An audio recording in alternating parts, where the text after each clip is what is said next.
होण्याचा प्रयत्न करतात. ज्यावेळेस मी सातारामध्ये रुजू होण्यासाठी आलो होतो, पहिल्याच दिवशी मला दादासाहेब काळेंचा फोन आला होता.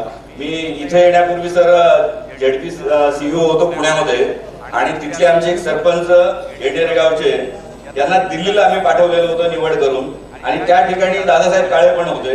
त्यांना सातारा जिल्ह्यातून पाठवलेलं होतं आणि त्या निमित्ताने त्यांचा परिचय झालेला होता. त्यांच्या निमंत्रणावरनं मी ज्यावेळेस त्यांच्या गावात गेलो, तर त्या गावामध्ये केवळ ग्रामपंचायतचा कारभार नव्हे, तर गावातला एकंदरीतच सगळा कारभार त्यांनी त्यांच्या नेतृत्वाखालील काम करणाऱ्या सर्वच कार्यकर्त्यांनी, माननीय ग्रामविकास मंत्री यांच्या नेतृत्वाखाली काम करणाऱ्या सर्वांनीच अतिशय चोखपणे सांभाळलेला आहे. आणि त्या ठिकाणची शाळा ही एक आदर्श प्रकारची शाळा त्यांनी निर्माण केलेली आहे.